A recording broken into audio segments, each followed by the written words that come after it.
ทุ่ม41นะจับเวลาวิ่งวงเยอะขึ้น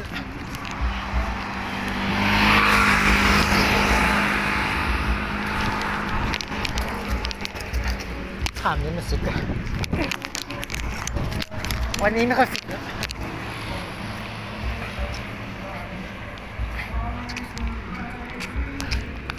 ปัดจอกธรรมดาเนี่ย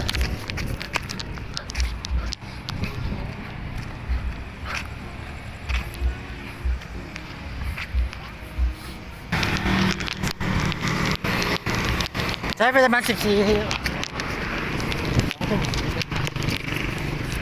ไปถึงราชพัฒน์ขากลับก็วิ่งฝั่งนู้น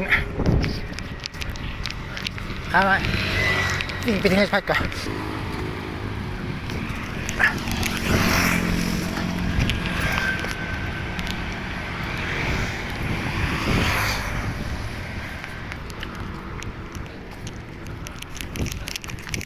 แล้วไปถึงราชพัฒน์ก็จำไม่ได้อีกประมาณ